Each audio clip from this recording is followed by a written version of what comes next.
Hey guys, it's Matt here, and today I'm bringing you another episode of Matt Rants. And this will actually be the last E3 2018 Matt Rants that I do. I'm not doing the PC gaming one. I don't think I know enough about PC gaming to really give a lot of info on that. I think consoles are more where I don't even want to use the word expertise, but I have more of a familiarity. Ooh, God, why can't I pronounce that? Familiarity with. So I feel like that's a bit better for me to kind of talk about, and that is why today the last one that we're talking about is actually Sony's E3 press conference. Now, this press conference early on, minus the Last of Us footage, early on, I was going to give this a very low score. I think it started off poorly. I don't think it connected with its audience both live and at home. And normally I'm a big fan of theatrics, right? I do love theater. I do love movies. I do love cinema. I do love TV shows.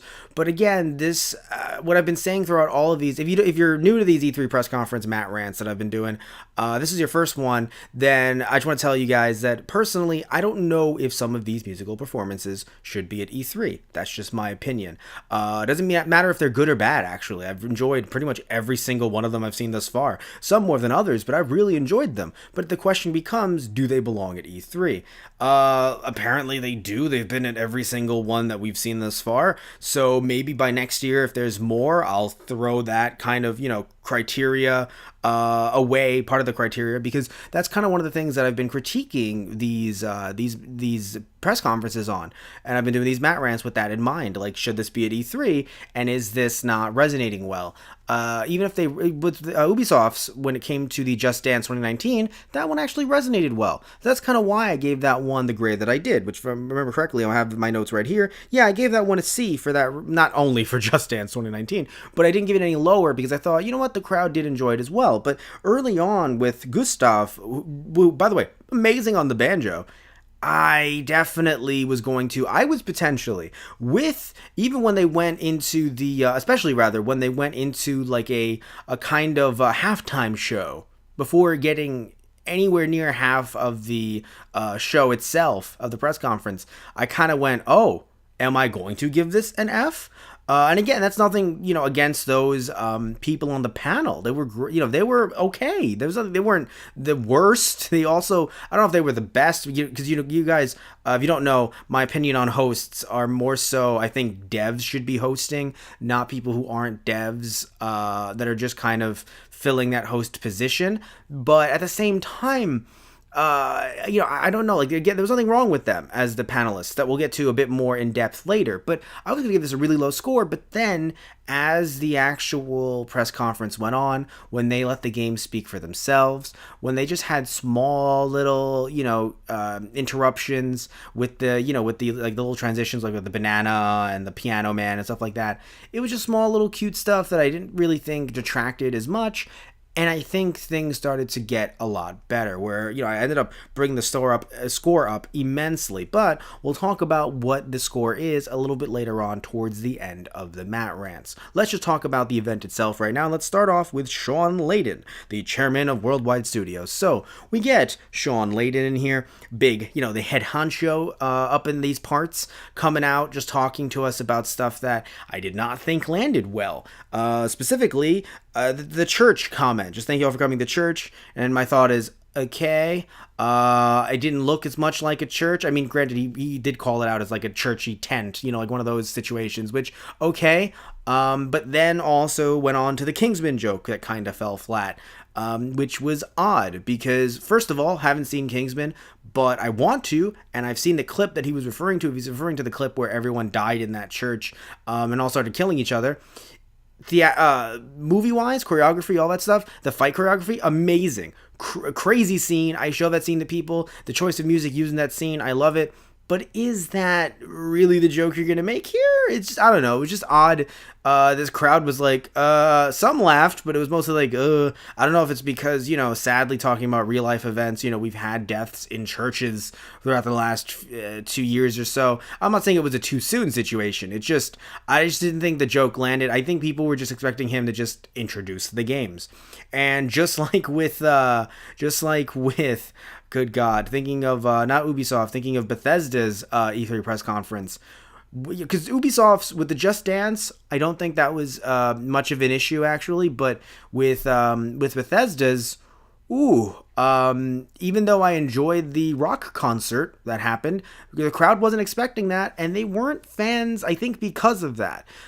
So when we get Gustav with his amazing banjo skills, were they amazing? Yes. Did they have a point? Yes. When they played Last of Us 2 footage, I understood what the point was. His music was actually playing when they all were dancing with each other, having a good time, before the kiss heard round the world. So I sat there and I was like, oh, okay. While this is good, right, his banjo performance, I don't know, it just felt as if the crowd really wasn't as into it. The crowd was just generally confused. And even before that, let's jump back to Layden for a second.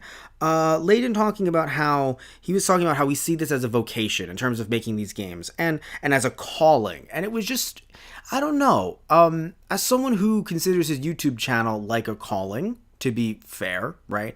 I also grew up Catholic. Now, I'm not saying that I'm the best Catholic ever. I don't even know if I hold every single belief that was taught to me when I was a child. But the reason why I'm bringing up Catholicism, not as, as a weird, odd argument, is because he brought up Catholicism, or he brought up churches at the very least, and in this kind of church and this kind of vocation, using words that in my head ring true of priests and the Catholic churches and things like that. I don't know. It was just a strange kind of tie-in because it's just like while donation boxes are given, there are donations, stuff like that, and churches are tax-free. You're a corporation, you're not a church. And people can, by the way, get on the church's behinds for a lot of other things, but they're not technically a corporation. I'm not going to get into that argument right now. You guys, if you guys want to get to in the comments below, oh God, go at it. But seriously though, I don't know, it was just an odd situation, because I'm not saying that I am not also compelled to do what I do as an artist, and yes, I consider myself an artist, not just a quote-unquote lazy YouTuber. I'm kidding. But seriously, I consider myself an artist, with some of the stuff that I do that's a bit less Matt Rantsy and a bit more, scripted and things like that. So yeah, I just feel strange that I'm not saying that he isn't an artist. I'm not saying that other game devs that are making buttloads of cash, or just cash in general, aren't artists. I'm not saying that game devs that aren't making money are more artists. I'm not trying to say that a starving artist is more of an artist than someone who's an artist who's also making money. It is just a strange, I don't know, I was just not interested in the setting that they were trying to set up, especially because they then had to change the setting later. Don't do that at E3. Don't do that. This isn't, you didn't even show that many. You showed Last of Us 2, which you had a lot of footage of it, but not enough to make me go, great, now let me have a halftime for Sony's E3 press conference. If this press conference went on for 3 hours, give me halftime. 2 hours, give me halftime perhaps. An hour in, I think it was an hour and 10, hour 15 minutes. Even if it was an hour and a half or closer to that, I just, why are you giving me a halftime when it's not even halfway through the actual show itself? But we're not at halftime yet. And also want to mention, I'm not really trying to hold anything against Sean Layden. I don't know this guy personally. He seems like a nice fella. I just think that the way they set up this E3 early on was quite poor, and that's why I and many people, including many people online, were like, oh, no. Anyway, well, let's move on to The Last of Us Part 2 footage. The stuff that I think all of us really want to talk about and really want to hear about. So, again, I think I mentioned this earlier. I have not played The Last of Us. I've only seen it in clips, both trailers and just people talking about it. I think I know the ending. But I'm not going to say it right now, but I'm pretty sure I know the ending. Or what the ending could be, I guess, because I don't know. But what I will say is this much. I know about Last of Us 2 because I'm pretty sure last year's EA saw some trailers for it and I was like, oh damn. So I saw this one, and this was actually a shining light, right? So I was giving this thing a low score, and then I saw this and I was like, hey. Now the reason why is because for me, by the way, I don't know if I'm giving this a higher score because of what I saw in terms of, well, the gameplay, yes, but in terms of the kiss, I don't know if I'm giving it a higher score because of that, because I feel like if I do, I'm saying that I'm only giving it a higher score for something that I think should be the norm regardless. So I don't know if I want to give people brownie points for doing something that I think should be happening already. So I'm not saying that I should be, and of course I'm not giving it negative points, because why the hell would I do that? Right? Like, why can't she kiss a girl? Why not? Why can't they be together? Come the frick on. Like, I will admit it would be nice if in gameplay you could choose either one, but why, if there's some other guy that she could choose, the main character, but I believe Ellie, but why is there a problem with her kissing a girl? Really? That's a problem? Oh no. I don't care. And if you care, that's fine, I guess. If that's the reason why you're gonna boycott this game, okay. But still, I don't care. In terms of, I don't negatively care. I positively care. I'm happy that my friends in the LGBTQ plus community, who actually, I can never get Q plus community. The key in my mouth just never works. But the LGBTQ plus community, my friends in that community who are like, hey, I'm looking at them and I'm going, hey, and we're all happy. Not we as in everybody, but me and them. Them as in a general they, not just one person singular. They and I are all happy, so it's okay to me anyway. So, but at the same time, I don't know if I want to give it points, because I don't want it to feel as if, granted, this is canon, so it's not like it's, baiting of any kind or anything like that, but at the same time, I don't know if I want to give it such huge points, because to me it's something that should be normal already, not something that we should be going, oh, thank goodness they put this in here. But again, you know what? I mean, either way, I didn't give it less points. It kind of stabilized, if not maybe a little bit for me. What definitely made it go up, though, the general point scale that I had going on here, the general grading scale, not necessarily a points, because I didn't put it in like 70s or 80s necessarily. I put it in, an A to F score. So, but what brought up the score is when I saw the gameplay itself, and also how they cut it in with the kiss, because I think that was a beautiful moment as well. When we have her, if not her girlfriend, then her general lady friend, who's a definite lady friend, is telling her, hey, they should be scared of you. And then we see footage of Ellie straight up murdering people who I assume they were coming after her. I don't know what's going on with the story at this point. I didn't know what was going on with the story in the first one. I haven't played it. I know that people were infected, but I guess now people are just fighting for resources, perhaps. So potentially she is killing people because they would kill her first. Again, I don't know. But damn, does she do a good job. The only thing that I didn't like about the game from looking at it is, and I know some of you are going to laugh at me saying this, I don't know if it was supposed to be, just to make it more exciting, if it was played on a type of hard mode or something like that, because looking at, by the way, I love that the person who's playing the game is good at the game, no doubt, right, to be fair, but the way the game was being played, when it cut from, the actual, what is it called? When they actually cut from the cutscene. Oh, God. Cutscene is the actual word. To gameplay, the game was being played so masterfully with so many people chasing Ellie, I was kind of like, am I supposed to play it that way? Because I'm going to die immediately. So I don't know if that was maybe just something rendered to show you what could happen, or if that was someone playing it on an extra hard difficulty. Because if that's easy mode, dear God. I mean, I know it's a sequel, so I'm not supposed to jump in with the sequel, and maybe, playing the first one would have me kind of get good, if you will, but that looked very difficult. There was a lot of moving parts, a lot of things going around, 4 people chasing you having to time your moments exactly, otherwise, if not one person, the other 3 would see you. The close calls that she had, in my head, I was like, shouldn't everyone in that, I know it's very dark in there, but I thought at one point at least 2 to 3 of them would have saw her, even briefly.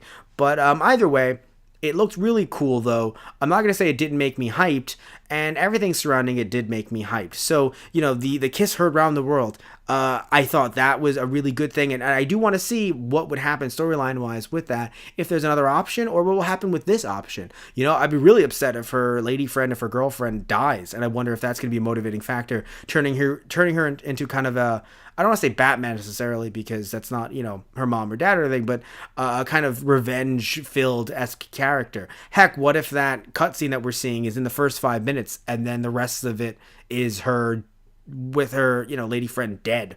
So I don't know. I haven't found any spoilers on it, if there are any. So I'm just spitballing. I hope there aren't any spoilers, because I don't want to get spoiled. I want to play the first game, which I'm still kind of spoiled with, but I actually have it in my collection, so I should probably bust it out. Maybe we can either do a Twitch live stream on our Twitch channel, which I need to definitely, I'm not even going to promote it here because I definitely just need to add more to it, or maybe on our YouTube. We'll just have some fun Let's Plays of that. Anyway, so let's move on to the bullshit. Intermission. What? I mean, they didn't call it a halftime show, but it was an intermission. What the fuck?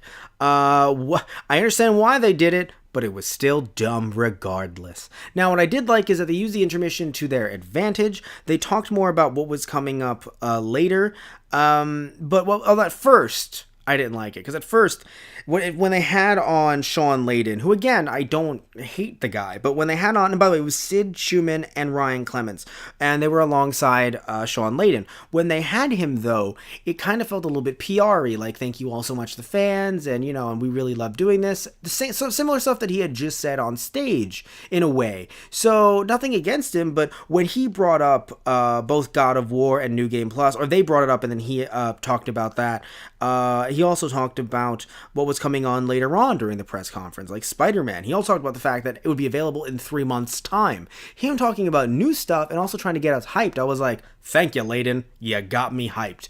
But earlier stuff that he was kind of talking about just felt as if it was, even if it was for a short period of time, I just wanted this intermission to be used to everyone's advantage, because frankly, I'm kind of sitting here, it was just stuff that we didn't expect. I'm not saying that every single piece of the event needs to be telegraphed, so I need to know, all right, guys, at 9:45, we're going to get that footage of Spider-Man, and at 3:45, we're going to get that footage. No, I don't need every single bit of it telegraphed. And I was like, okay, so it's going to be 9:45, 12 seconds, and then that's when the footage will come out. No, but at the same time, it just hurted a lot to have an intermission that early.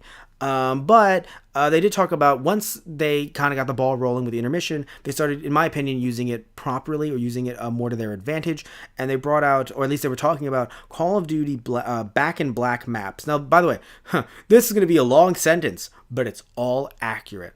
Call of Duty Back in Black maps available in Call of Duty Black Ops 3 for PlayStation 4, with pre-order of Call of Duty Black Ops 4 from PlayStation Store. I think I'm fucking Dr. Seuss now. But basically, so you might be wondering, what does that mean? Essentially, Call of Duty Back in Black maps will be available in your copy of Call of Duty Black Ops 3 for the PS4. However, you can get them only if you pre-order Call of Duty Black Ops 4 from the PlayStation Store. And also, I believe at the time, although it's not available now, but at the time, Call of Duty Black Ops 3 was available if you, actually still might be, if you have PlayStation Plus, which I don't have anymore, so, but if I still had it, then it actually would have been, potentially would have been cool, because I could have gotten that for free, and then, with PlayStation Plus, however, so you do have to pay the subscription fee for that, but still, I would have gotten it for free, and then if I really wanted to, I would have pre-ordered, Black Ops 4. The question being, though, is, well, that's a good way to, well, some people could call it a loss leader if they want to, right? Some people could. It's kind of a good way to sell your new merch or your new product. But the problem is, though, is that to me, it's kind of like, well, wait, but wouldn't you already have Black Ops 3 at this point if it's been this long since, I don't know when Black Ops 3 came out, but if it's been this long of a time, wouldn't you already have it? I imagine. Maybe you don't. And if so, then this could be a good deal for you. But still, I feel like I would already have it by now. But I mean, if they did something like this for WWE 2K, I will admit I don't have 2K18. So to be fair, again, if they did, it would kind of make sense and it would work for me at least.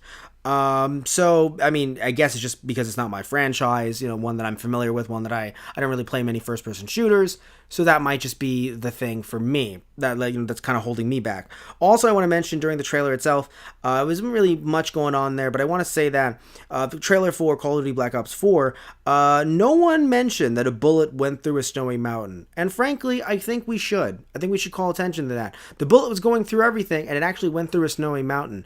I don't know if that calls calls out any glitches that they may have had, maybe any boundary issues. I don't know if we should get the She's from Boundary Break to kind of comment on this. I'll link his YouTube channel, description box below. You should totally check him out. Love his series. I don't know if we should get him in on this and kind of ask, hey, She's, what's going on here, bud? What's going on with this Boundary Break stuff? It's infecting the trailers now, man. So anyway, but let's move on to when they brought on some more people on the panel. They brought on Ramon Russell and Meredith. Oh God, Meredith Marinari. And I wrote, goddamn, I hate myself. I leave myself little notes in the notes so I forget after, because I wrote this a day or so ago. So I wrote, Ramon Russell and Meredith Marinari join the panel. Just cue Smash music. But anyway, yeah, and then they're the ones that talked about Call of Duty 3 being released, Black Ops 3 being released if you have PlayStation Plus. So you could actually get it for free. But anyway, let's move on to Sony had to get in on the whole, because almost every single company that had an E3 press conference did this. Sony had to get in on the whole, we're just going to show a few games, but not really talk about them. We're just going to have them play. But here's where I think they went, in a way, terribly wrong. Potentially terribly wrong. I don't know. They called it the Countdown to E3 because they had already released these little mini trailers for these games, I think once per day, 5 days before E3 happened. So did I see any of these? No. So for me, I actually liked it. But to get... I hate to say this because I don't want to sound like I'm gatekeeping, because I feel like, this info should be available to all, but at the same time, it's not like this aired, unless it did and I didn't know, unless, this did not air on television. So this is open to those who are only actively searching for it, although to be fair, the YouTube algorithm could have shown some people who like gaming, the E3 news, even if they like it casually, they could have gotten, hey, do you want to check this out live while it's happening? And maybe some people could have checked this out that never got to see the Countdown to E3. I mean, again, I didn't see it either, but I still feel as if it's just wasting time. That's the thing. Like, it's just trying to really bide our time until we can finally get some more real, quote unquote, real footage. Now, nothing against the games that were shown, and let's talk about some of them right now. Tetris Effect, which has a PSVR mode included, Days Gone, Twin Mirror, Ghost Giant, which is a PSVR game, and Beat Saber, another PSVR game. Now, I won't be talking about these games in any more depth because they didn't, but I will say, though, that a game like Ghost Giant will definitely kind of make me want PSVR. Not a big fan of VR in general, though, and I'll explain why a little bit later with another game that they bring up way later. Actually, no, never mind. That was already brought up. Transference, that was this one I talked about, Ubisoft. Basically what I said was, I'm just not sold on VR because last time I checked, it can do damage to your retinas. I have glasses, so yes, I understand that I'm already fucked, but I don't want to be any more fucked. I kind of need my vision to do what I do for a living. Really do anything for me. Just the way I do things, I need my vision. So I would prefer no VR until I'm so old that I'm like, I'm gonna die any minute. Give me the VR. But anyway, so let's move on to something much brighter than that. Much brighter than that. The fact that Ghost Giant looked adorable. But moving forward, Destiny 2 Forsaken. It's coming out September 4th. They were showing a trailer for Destiny 2 Forsaken, and I want to say, I assume Forsaken being some kind of update or some kind of new story.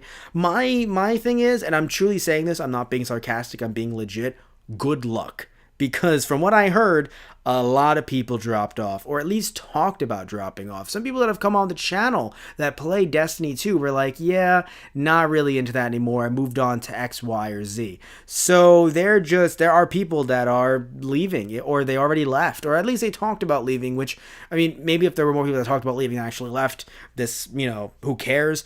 But still, good luck selling this to people that may not ever want to come back due to feeling like they didn't get enough content in Destiny 2. But speaking of new content in Destiny 2, apparently there's a Gambit mode coming up, and I don't know what that means. And I'm saying this because I don't think they really did a good job of explaining that kind of stuff and some other stuff regarding Destiny 2 to new fans. Now, why am I saying it like, how dare they? I know it's a sequel, but still, I feel like you kind of want to sell me on a game. You're like, oh, well, let's try to sell someone on a game, especially if like Destiny 2, if the story is as lackluster as people saying, potentially you can just jump in to have fun multiplayer with your friends, I don't know anything about anything. So it's kind of, granted, I know I'm a really low level on terms of the, like, knowing anything about Destiny or knowing stuff about newer first person shooters, but it felt as if they were trying to talk to their fans. And again, with Destiny 2, it felt like a lot of their fans left. So I think it's about, at this point, not just keeping who you have, but also maybe trying to court some new people. And I don't think this trailer or them talking about it after the way that they did, the panelists, if it really helped bring in new people. Maybe it did. If you're someone that's new to Destiny and that convinced you to play Destiny, comment below, tell me what you think, because I'd love to hear it. Or if you, dropped off the map and now you're like, I kind of want to get back on the map. I like the new maps that they're putting out for Destiny 2. All right, then talk to me about it in the comments below. Would love to hear what you guys think. Now let's move on to the banjo flute performance. Banjo flutes. Where are my banjo flute fans at? Am I right? Nope, you clicked out of the video. Shit. Anyway, I'm sorry. I love you. No, I like the banjo flute. I really did. But again, it was kind of like, should this be here? Also, sadly, we didn't get the guy's name. I really wish we did. However, at the same time, he kind of had a little slip-ups here and there. And you know what? I got to say this much, though. Some of you guys in the comments are going to be like, yeah, well, can you play the banjo flute? No, I'd be terrible at it. This guy's amazing when compared to me. And I don't know any other banjo flute artists, so maybe compared to others, he's also great. And he still was pretty darn good. Just, some issues with his lungs and performing live. I don't know, maybe it was just the air. And I know it might sound silly, but when you're using you're using your lungs and you're using the air that much, the kind of quality of air that you're in, or if you just ran there, or a lot of other things can really affect how you play the banjo flute. Matt, are you a banjo flute expert? No, but looking at the way he performs, I can imagine there are some things that could definitely throw him off. So I'm not going to, bring down it's an F because of how he did on the banjo flute. No, it's just another one of those, should this have been here? Now, it tied into Ghost of Tsushima, but still, should it have been here? I don't know. Also, what I will bring the points down for is the camera guys, or just the general camera work, because I want to see him perform, but I also want to see everything that's behind him. They clearly set up this kind of experience, this really amazing theatrical experience where it's kind of like it's not a 4D because you're not feeling the wind, but you want to feel like you're right there with him. And they made sure anytime that they could to make the camera pan down at him so I can make sure that I know that I'm at home and I'm not one of the crowd. You want to make a kind of like a PSVR experience?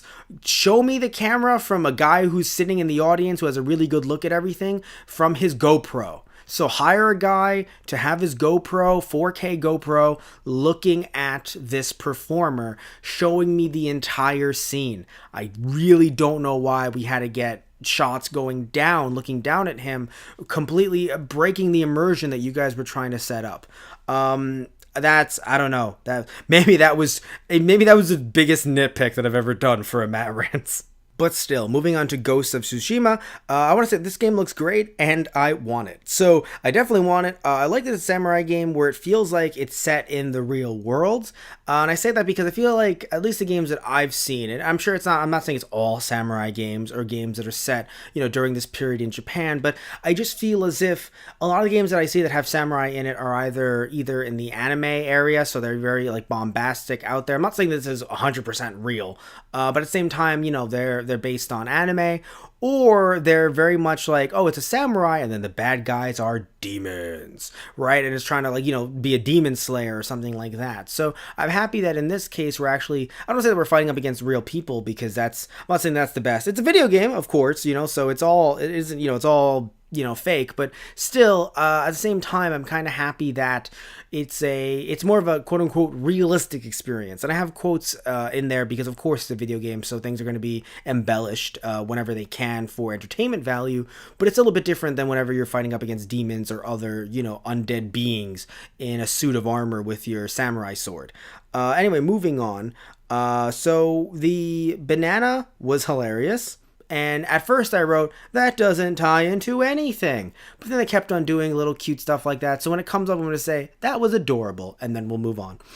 Control. This game looked very interesting. With a loss of gravity and telekinesis, it kind of looked like one of those old PS1, PS2 Japanese survival horror games. Like the ones that were like, I wish we got that here. But maybe if we're lucky, there's either an English patch out, or there's a, which you should definitely, if you have an English patch, buy the original disc and burn it that way. Don't just burn it online, because that's piracy.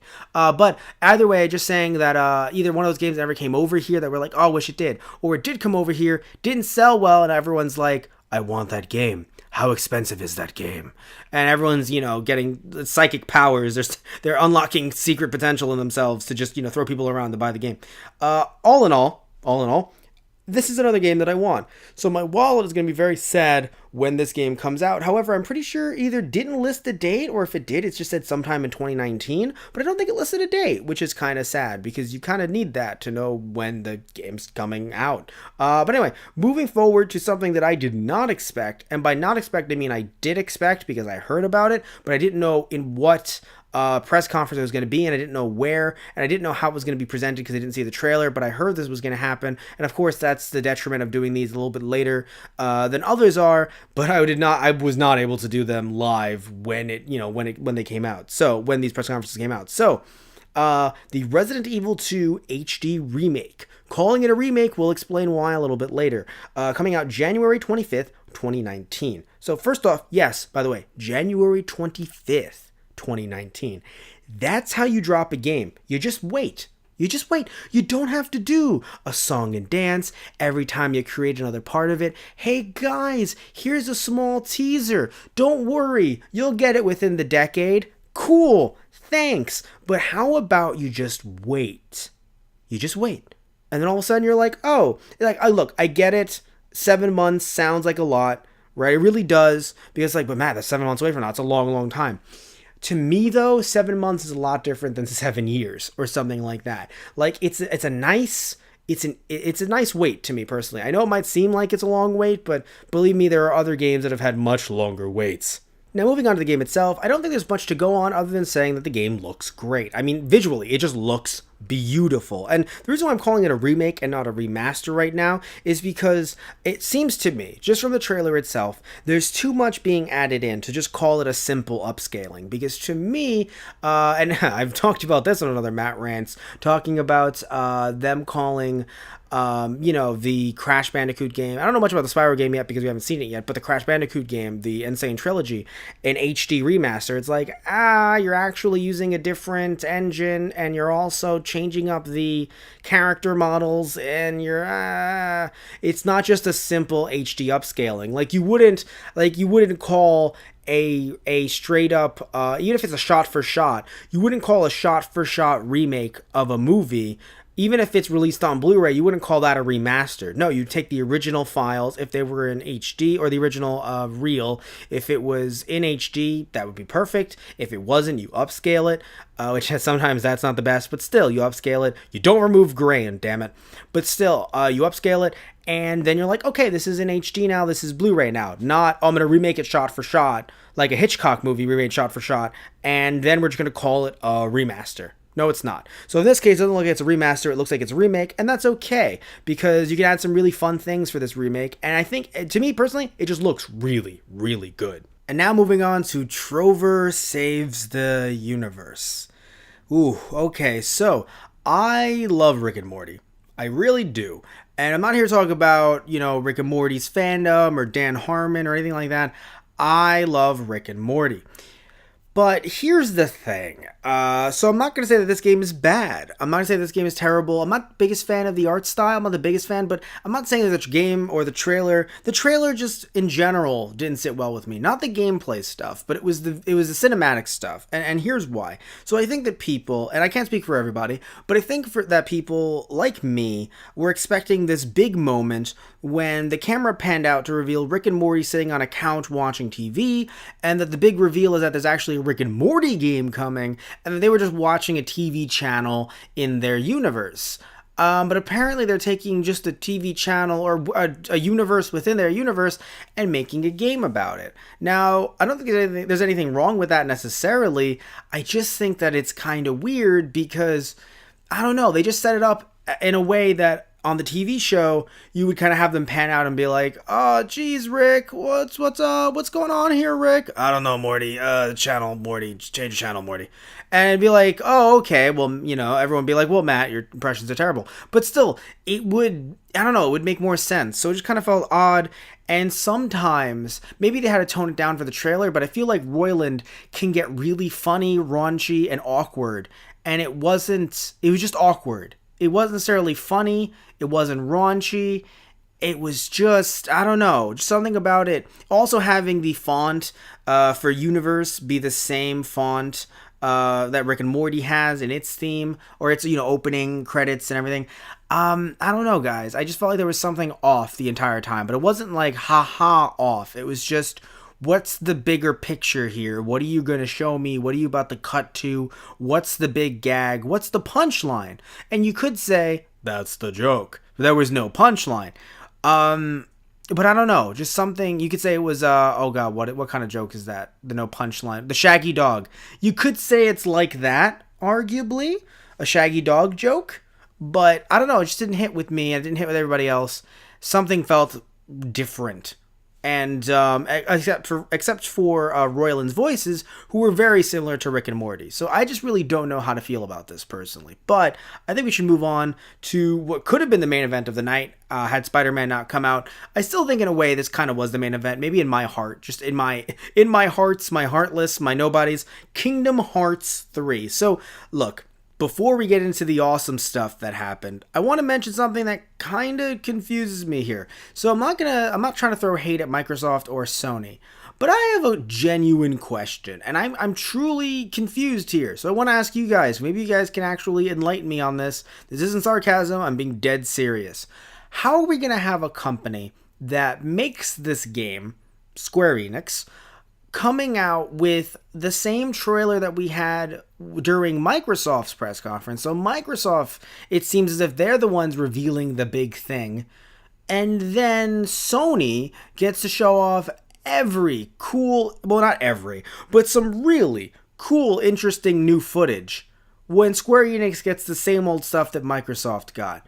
How does that even work? I know Square Enix has to agree. I know it's good to collaborate. I'm not saying that every company should be like, no, only in my E3. That's not good. That's not good for collaboration, corporate synergy, all that stuff. It doesn't work. But we have Microsoft and Sony giving away more for Kingdom Hearts 3 than the company that made it is giving away. Why? Why did that happen? I don't know. It genuinely confuses me. Now, let's move on to stuff that actually freaking hyped me. So, Pirates of the Caribbean coming back, showing off how the HUD changes when you're in the Pirates of the Caribbean's world, how interesting it looks, how beautiful it looks, and the fact that the ships can move. So, I don't know if we're actually, moving, if we're actually, I don't say driving ships, if we're actually piloting ships, if we're actually commanding the ship. I don't think we're doing that, but still the ships moving, us fighting on moving ships, really cool, not just stationary or ships that are kind of pretending to move, but not really. That's super interesting. The fact that we ended up going on to show a bunch of other footage, some that we've seen before, some that we haven't, showing off some more, clearly most of this footage, by the way, had their sound effects intact.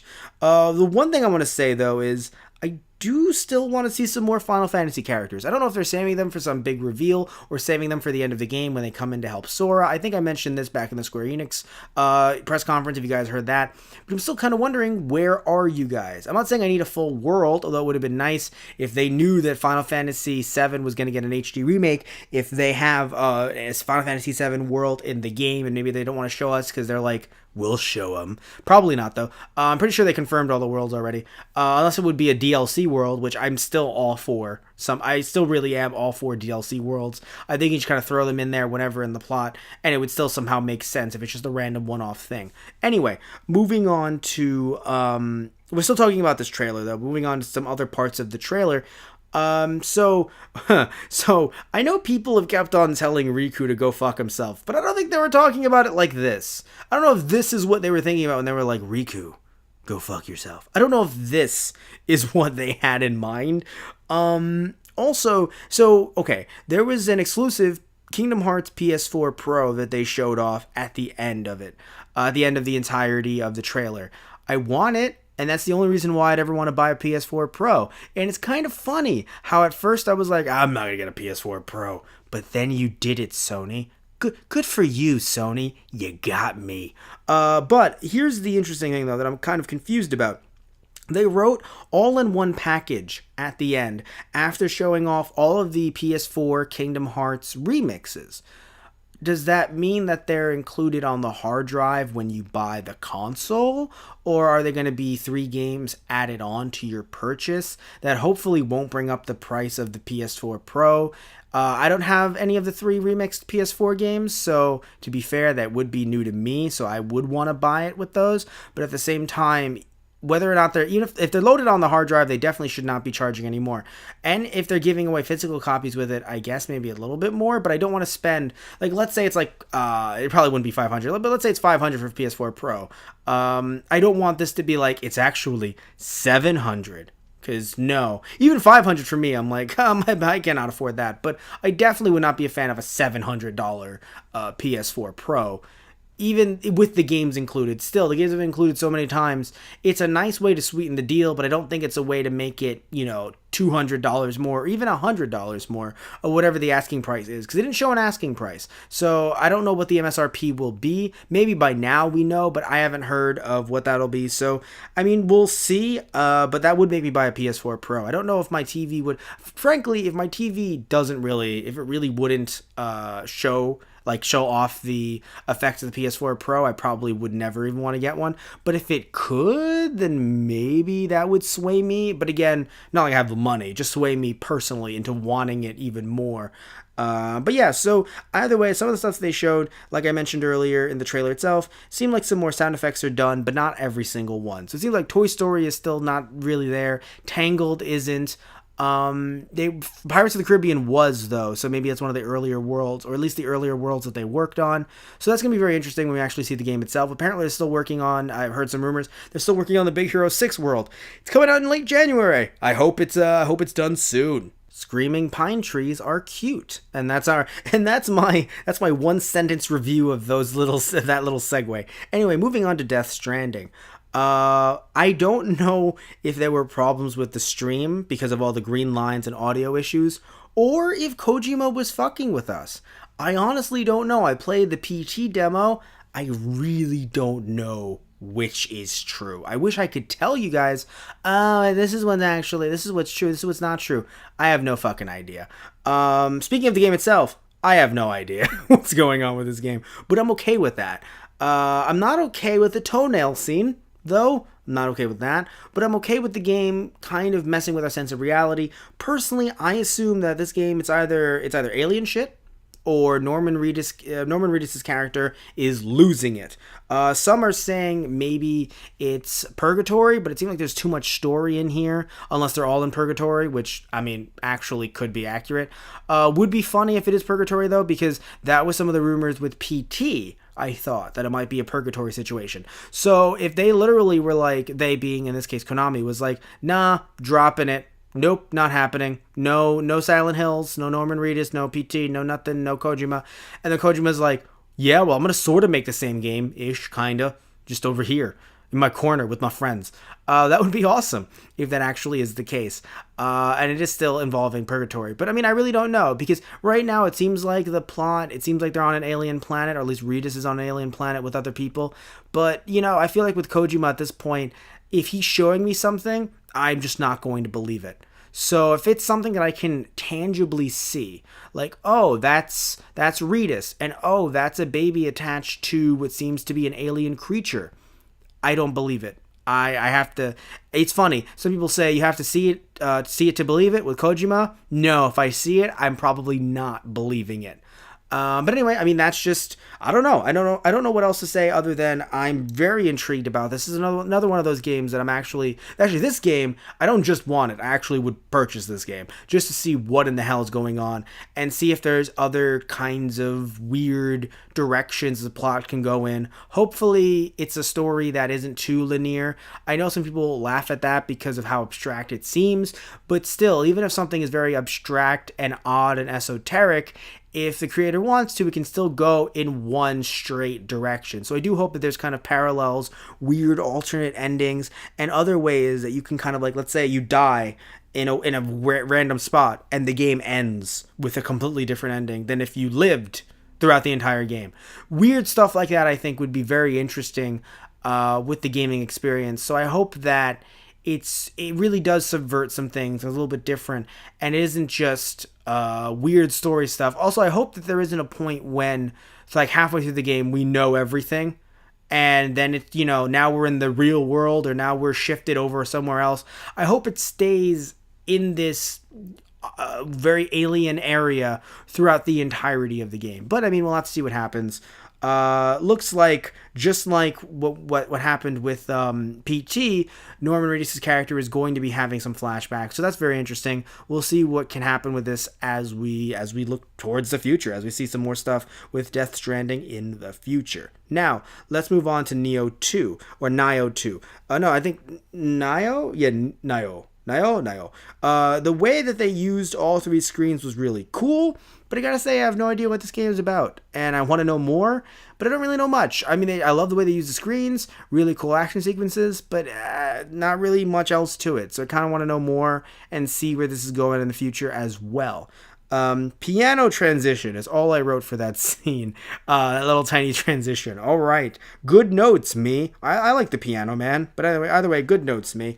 Anyway, so new Spider-Man game. Let's talk about this. Okay, so another game that I want that I can't. Oh God, I can't purchase this game. I can't. I'm going to be purchasing too many games. If it's between this and Death Stranding, I don't know, man. I really don't know. This, Kingdom Hearts, Death Stranding, I have no idea what's going on.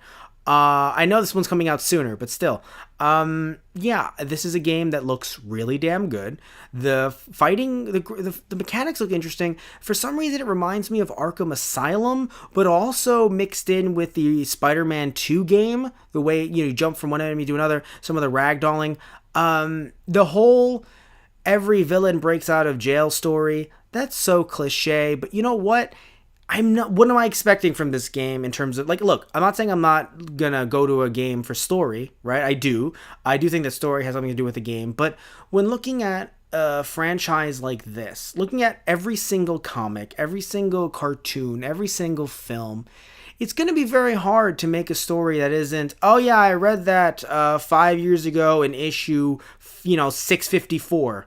Okay, so where do we go from here, What story has not been told when we're dealing with characters that have been around for literally 50 years plus in some cases? So what are you going to do? So in this case, yeah, all the villains are breaking out of jail. Okay, that's fine. Let's see where this goes. And also, we do have a big bad that we don't know much about yet. Now, I'm assuming it's going to be like Kingpin, maybe Green Goblin. The cliches, the standards. But at the same time, what I do think was interesting was how they showed off every villain's new suit. And even Spider-Man seems like he has a newer suit than usual. But showing off every villain's new suit and then actually saying that it was kind of bought for them. So it's not like it's just a random retooling. Apparently those suits are newer and were given to them potentially by whoever their backer is, which I assume is a financial backer. I don't think they'd ever let... Norman Osborn, he's been president like once or twice, but I don't know if they would let him back. I don't know if they give him millions of dollars again. I don't know if they'd let him do that. I know that the Marvel universe, they're very laxed with some villains, and where they go after they escape from super jail. But at the same time, I don't know if they would let him get that much money, so I have a feeling it's Kingpin, which some would say, but why does he get all that money? Well, it's all, mob stuff that they can totally get away with. Also, I think that's, oh god, I don't remember the villain's name, the one that is, because the name Negative Man comes to mind, but I don't know if that's Negative Man or if that's someone else entirely. Either way, I love that they were showing off different villains, ones that I'm not too familiar with, because I love my Spider-Man, so pretty much every single villain that they showed, I was like, yeah, it's Rhino. Oh, it's Scorpion. Hey, it's Vulture. So I'm just, I'm like, oh, it's funny, because I saw Electro, and I'm like, you look because usually Electro has a mask on. So I'm like, oh, you don't have a mask on. So I guess you're Electro, but you also look like you're about to sell me some meth. So I don't know. But either way, that seemed like it was Electro because Shocker doesn't really deal with... It's funny. Even though his name is Shocker, he actually deals with shock waves, not electricity. But anyway, so I know I'm a Spider-Man, and I like that I was seeing some villains that were out of my general comfort zone, and hopefully we see some more throughout the video game itself. Also, looking at the gameplay itself, it seemed as if it's to be believed, it seems as if the cutscenes flow very, very naturally into the next scene. Straight up gameplay into it so naturally that personally it felt like cutscene and gameplay, you didn't know when one ended and one began. Beautiful to me. I don't think the game looked too hard. I think the only thing that I'm worried about is not so much fighting everyone, because I can just punch. I can get punchy. I'm good. The swinging looked difficult, but I mean it might just be 1-2 buttons, and they're making it look more difficult because I'm not holding a controller playing it myself. The one scene with the timing, it looked odd, but I think it was just me getting vertigo just watching it. But I think playing it, actually being entranced in it with a controller in hand, I'm sure I'll be fine. Either way, game looked beautiful. I don't, like I said earlier, I don't think I'll be able to do all those combos, but yeah, I think that because of this game, because of Kingdom Hearts, Death Stranding, all these heavy hitters, as well, of course, as Resident Evil 2, and even some of the ones that I think low-key kind of came in under the radar, like Control, Ghost of Tsushima. I don't know what to call that, because I don't think it stole the show, but I don't think it was under the radar. I think people were relatively hyped, and understandably so. I think because of all of these, and of course, something like The Last of Us Part 2, definitely starting off the show the way that it did, with a bang, really hitting us hard in a good way. I think all of that together made what I originally thought, I truly was like, this is going to be an F, this might even be a D, D-, turned it into a B-. It's not perfect. I don't think the show is perfect at all. And in fact, I didn't want to give it a C or a C+. I've given C's and C+'s out. I didn't want to have to get into the nitty-gritty of comparing why this is this is that. So and it's not the only reason why I bumped it up, though, of course. But I just really thought about it. And I was like, is this worth the C+? And I thought, you know what? No. It would have been, I think if, some of the scene change stuff didn't happen and they didn't waste some time, in my opinion, and maybe even some less musical performances, this could have been a B+, if not even an A. And I also want to mention, by the way, so the way that I grade, as I'm kind of wrapping this up, the way that I grade, I don't want to sit here and say, oh, it's a C, therefore it's a failure. It's a B-, failed. No, I don't consider those failures. I consider failures literally failing. F. You're in the D range. Oh God, you're in the D range, right?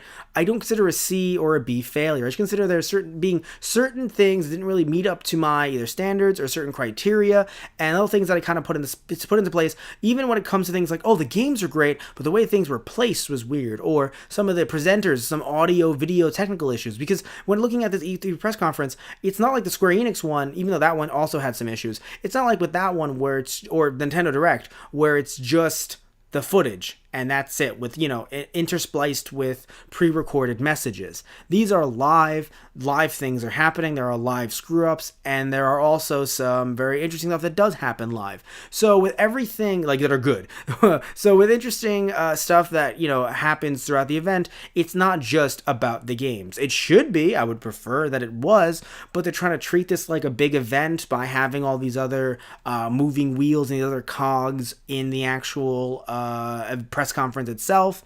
Then they're going to get graded as well. Anyway, we're at the end of our E3 press coverage. It's been a long week and a half. Now we're going to go back to our regularly scheduled programming, Let's Plays, reviews, unboxings, tutorials, and much, much more.